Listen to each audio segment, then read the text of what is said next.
दुरूद पढ़ना मेरी माँ बहनों ज़ाय नहीं जाएगा। याद तो कर लिया करो हुजूर को। मेरे दोस्तों, मेरे बुजुर्गों, बाइक पे चलते हो वजू बना के निकला करो इंशाअल्लाह। कभी हाथ से नहीं होंगे, माँ से पूछ के निकला करो। और दिल कहे तो रास्ते में दुरूद पढ़ लिया करो इंशाअल्लाह। इंशाअल्लाह कह दो मुहम्मद रसूलुल्लाह। मिक़दार अब्बास मालूम है, हुजूर की सगी बेटी मखदूमा फातिमा के इंतकाल के बाद मौला अली ने दूसरी शादी फरमाई। उनके निकाह में जो एक बीवी आई, मखदूमा उम्मुल बनीन नाम था। क्या नाम था? उम्मुल बनीन उनका नाम था। उनके शिकम से एक बेटा पैदा हुआ जिसका नाम मौला अब्बास था। सुभान अल्लाह नहीं कहा आपने?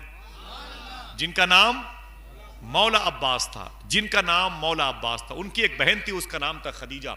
मौला अब्बास की मज़ार शरीफ करबला में है, जहां आप जाएंगे हाथों को उठा के बोले माशाल्लाह। जिन लोगों ने अपने हाथों को उठाया वो जल्दी जाएंगे इंशाअल्लाह। इंशाअल्लाह। लब्बैक या हुसैन, लब्बैक या हुसैन, लब्बैक या हुसैन। यही नारा लगाते हुए चलेंगे इंशाअल्लाह। दुआ करो कि हम भी आपकी खिदमत करते हुए चलें इंशाअल्लाह। करबला के चप्पे चप्पे की ज़ियारत कराऊंगा इंशाअल्लाह। इंशाअल्लाह करम हो गया तो। मौला अब्बास अपने ख़ानदान में इतने खूबसूरत थे, इतने खूबसूरत थे कि इनको ख़ानदान का चांद कहा जाता था, यानी कमरे बनी हाशिम कहा जाता था। सुभान अल्लाह बोल दें। और हालांकि करबला के मैदान में सबसे हसीन थे इमाम हुसैन चेहरा, लेकिन इमाम अली अकबर का हुजूर से मिलता था। और नाफ के नीचे से हिस्सा इमाम हुसैन का हुजूर के इस मुबारक जिस्म पाक के एरिए से मिलता था। लेकिन मौला अब्बास हुजूर के सदक़े में बड़े हसीन थे, इसलिए उनको कमरे बनी हाशिम कहा जाता था। आपकी मज़ार शरीफ पर चारों तरफ ये लिखा हुआ है, अस्सलामु अलैका या कमरे बनी हाशिम, अय हाशमी खानदान के चांद। कह दो सुभान अल्लाह। अब ये हाशिम कौन है? हाशिम कौन है? कुसई किलाब मुर्रा, हुजूर के परदादा के परदादा के दादा। उनके एक बेटे हैं जनाब हाशिम। उनकी शादी मदीने शरीफ में हुई थी। जिस लड़की से उनकी शादी हुई उसका नाम था सलमा। जिस खानदान में शादी हुई उसी खानदान का नाम था खानदान बनु नज्जार। जिस खानदान की लड़कियों ने हुजूर का इस्तकबाल किया था। जनाब हाशिम और जनाब सलमा के घर में एक बेटा पैदा हुआ जिनका नाम था अब्दुल मुत्तलिब। सुभान अल्लाह नहीं कहा आपने? जिनकी शादी मक्के शरीफ में हुई थी मखदूमा फातिमा बिनते उमर के साथ। उनके घर में एक बेटा पैदा हुआ जिनका नाम था अब्दुल्ला। अब्दुल्ला की शादी दो मियाँ बीवी जनाब वहेब और बर्रा नाम के थे। उनकी बेटी मखदूमा आमिना से हुई। उनके घर पैदा हुए नबियों के सरदार, समझ गए। उनकी बेटी मखदूमा फातिमा। फातिमा के इंतकाल के बाद फातिमा के शौहर मौला अली ने दूसरी शादी फरमाई। बीवी का नाम था उम्मुल बनीन। उम्मुल बनीन की एक बेटी मखदूमा खदीजा जो आराम कर रही हैं कूफे में, मुस्लिम बिन अकील और हानी बिन उर्वा की मज़ार शरीफ के बाहर के एरिए में, ठीक है। और उनके भाई थे मौला अब्बास जो मौला हुसैन की मज़ार शरीफ से 3500 फीट के फासले पर करबला में लेटे हुए, जहां आप जाएंगे इंशाअल्लाह। कह दे हाथों को उठा के बोले इंशाअल्लाह। इंशाअल्लाह। मौला अब्बास इतने खूबसूरत थे कि उनको खानदान का चांद कहा जाता था। कमरे बनी हाशिम, हाशमी खानदान का चांद, ठीक है। बात समझ में आ गई? इतने लंबे थे, सुभान अल्लाह कहेंगे, कि खड़े खड़े आप ऊंट की पीठ पर अपना हाथ रख दिया करते थे। ऊंट की पीठ पर अपना हाथ रख दिया करते थे।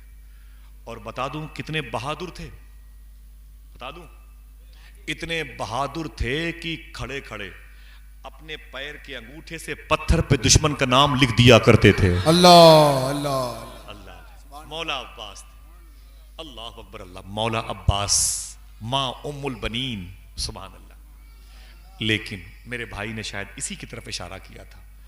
लेकिन इमाम हुसैन से आपने कहा मैं पानी लाने जानूंगा सकीना के लिए। इमाम हुसैन ने कहा तलवार ले लो लेकिन हमला न करना, ढाल ले लो, खाली तलवार और ढाल को रोकने में इस्तेमाल करना।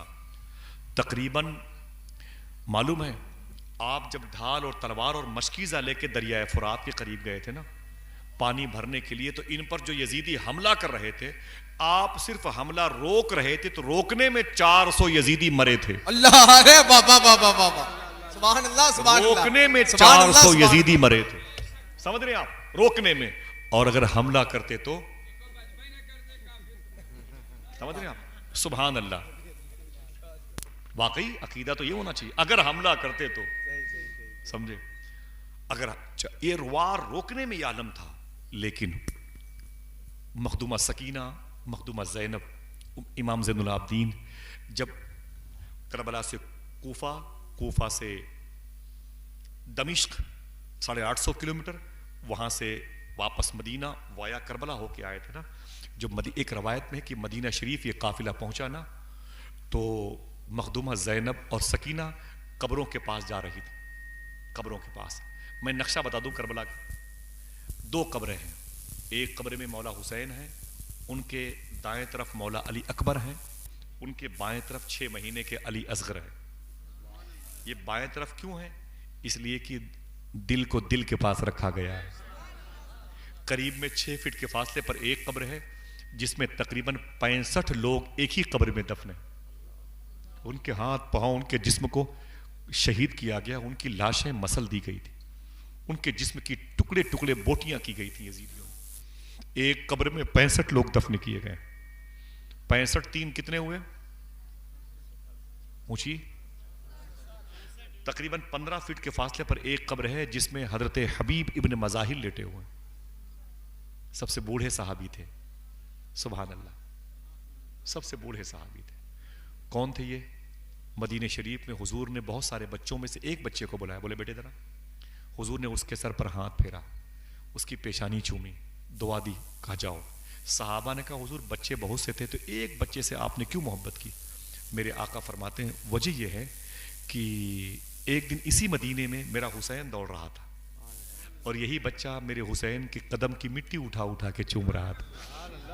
मेरे आका फरमाते हैं मेरे हुसैन से जो मोहब्बत करता है उससे मैं ही नहीं, मेरा खुदा भी मोहब्बत करता है। मैंने इसको दुआओं से नवाजा। मालूम है जब 8 या 9 मुहर्रम को इमाम हुसैन ने अपने कमरे में यानी खेमे में चिराग बुझा करके अपने गुलामों को बुलाया था, कहा सुनो यजीदियों की फौज सामने है, मेरे खून के प्यासे हैं, तुम अपनी औरतों को बेवा मत करो, अपने बच्चों को यतीम मत करो, जिसको जाना है वो चला जाए, मैं सबको इजाजत देता हूं, तुम चले जाओ, मैं अपने घर वालों को कुर्बान कर दूंगा अपने नाना के दीन पे, तुम अपने घर को क्यों उजाड़ते हो? तो उस वक्त यही बच्चा बड़ा हो गया था, बड़ा नहीं बूढ़ा हो गया था, कमर झुकी हुई थी, कमर खमीदा थी, उठ करके इमाम हुसैन के खेमे के बुझे हुए चिराग को जला के फरमाया था, आका हुसैन जब तक जिस्म का एक कतरा खून बाकी है आपकी दहलीज नहीं छोड़ने वाला। अल्लाह अकबर। मालूम है ये कौन था? यही बच्चा था जो बड़ा हुआ था, जिसका नाम हबीब इब्न मजाहिर हुआ था। तो 3 लोग एक कब्र में हैं, एक कब्र में 65 लोग हैं, कितने हुए? 68। एक बगल में लेटे हैं हबीब इब्न मजाहिर, कितने हुए? ऊंची बोले 69। मौला अब्बास 3500 फीट के फासले पर है अकेले, तकरीबन 25 टन सोने लगे हुए। कल जिनको कफन नसीब ना हुआ आज उनके रोजे पर सोने का कफन नसीब, अंधों को भी नजर आ जाता है। सुभान अल्लाह। तो अब कितने हुए? ऊंची बोले भाई। तकरीबन 4-5 किलोमीटर के फासले पर हजरत हुर लेटे हुए। सुभान अल्लाह, मोहब्बत से कह दो सुभान अल्लाह। हुर को जन्नत भी मिली, औजे शहादत भी मिला। एक नजर में शाह ने कतरे को दरिया कर दिया। वहां लेट। अब कितने हुए? ऊंचे बोले भाई। और करबला से बाहर निकल के हुजूर की बेटी मखदूमा फातिमा, फातिमा की बेटी ज़ैनब, ज़ैनब की शादी जनाब अब्दुल्ला से हुई थी। जनाब अब्दुल्ला बेटे हैं जाफर के, जाफर बेटे हैं अबी तालिब के, अबी तालिब बेटे हैं अब्दुल मुत्तलिब के, अब्दुल मुत्तलिब बेटे हैं हाशिम के, हाशिम बेटे हैं कुसई के, कुसई बेटे हैं किलाब के, किलाब बेटे हैं मुर्रा के। वही खानदान आगे चला गया। ठीक। तो जनाब जाफर बिन अबी तालिब ये हुजूर की बेटी मखदूमा फातिमा की बेटी मखदूमा ज़ैनब के ससुर हैं, जिनकी मदा शरीफ जॉर्डन में है। ठीक। उनके एक बेटे हैं जिनका नाम है अब्दुल्ला। अब्दुल्ला इमाम हुसैन के बहनोई हैं। उनके निकाह में मखदूमा ज़ैनब आई थी। ठीक है। उनसे 2 बेटे हुए थे, सब नाम जानते हैं। मैं एक का नाम लूंगा, एक का खुद आप नाम। एक को औन बोलते हैं, दूसरे को मोहम्मद। औन मोहम्मद। मखदूमा ज़ैनब के 2 बेटे हैं। शौहर का नाम अब्दुल्ला है, ये करबला में नहीं थे, किसी काम से मदीने के बाहर गए थे, लेकिन बहन को इजाज़त दी थी। तो जनाब मोहम्मद की कब्र उन्हीं 65 लोगों में है। जनाब औन करबला से बाहर लेटे हुए, अकेले लेटे हुए, उनको मिला के कितना हुआ? एक रवायत के मुताबिक इस तरीके से ये वो फूल है जिनके बारे में शायर ने शेर कहा, कितने बिखरे हुए हैं मदीने के फूल, करबला तेरी किस्मत पे लाखों सलाम। इन्हीं को फूल कहा गया। जब मखदूमा सकीना वापस आई तो सारी कब्रों के पास गई तो छोटी सी कब्र देखी, मौला हुसैन की मज़ार शरीफ से 3500 फीट के फासले पर। कहा ये छोटी सी कब्र किसकी है? तो बताने वाले गाइड ने कहा ये कब्र जनाब अब्बास की है। मखदूमा ज़ैनब चीख पड़ी, बोले मेरे आका अब्बास जो मेरे लिए पानी लाने के लिए गए थे? कहा मेरा जो मेरा ख्याल रखते थे? कहा हाँ। तो मखदूमा ज़ैनब के सामने मखदूमा सकीना रो के बोली, मेरा आका अब्बास इतने लंबे कद का था, इतनी बड़ी पर्सनालिटी का था, इतनी बड़ी ताकत वाला था, इतनी छोटी सी कब्र क्यों बनाई गई मेरे आका अब्बास की? अल्लाह अकबर। तो गाइड ने बताया था, अय मखदूमा सकीना, मौला अब्बास से यजीदी इतनी दुश्मनी रखते थे, आपकी जब शहादत हुई तो आपके जिस्म की बोटियां बोटियां इस तरीके से की गई कि झोले में दुपट्टे में लपेट करके आपकी लाश को यहां लाके दफनाया गया। अल्लाह अकबर अल्लाह। ये हुजूर के घरानों का मामला है। थोड़ी सी तकलीफ पर नाराज ना हुआ करो, न हुकूमतों के खिलाफ ओल फोल बोला करो, न ही हुकूमतों के खिलाफ नारे लगाया करो। आपके लिए आपका रब काफी है, रब का हबीब काफी है, हबीब के नवासे काफ़ी हैं। हमें खुदा की कसम, जिसको हुसैन और हसन का दामन मिल जाए, जिसको गौसे आज़म और गरीब नवाज मिल जाए, वो किसी के सामने नहीं जाता, वो यही लगाता किसी की जय विजय हम क्यों पुकारें, क्या गरज हमको, हमें काफ़ी है सैयद अपना नारा। हाँ तो उड़ा के बोलो, हमें काफ़ी है सैयद अपना नारा, अपना नारा या रसूल। ज़माना छूट जाए गम नहीं कुछ भी मेरे आका, न छूटे हाथ से दामन तुम्हारा यार। हुजूर जिनके दिलों में रहते हैं वो मखसूस लोग थे, आपके और मेरे भी दिलों में आ जाएं। दुआ करो अल्लाह हमारे दिलों को मुसलमान कर दे। बातें खत्म इंशाल्लाह।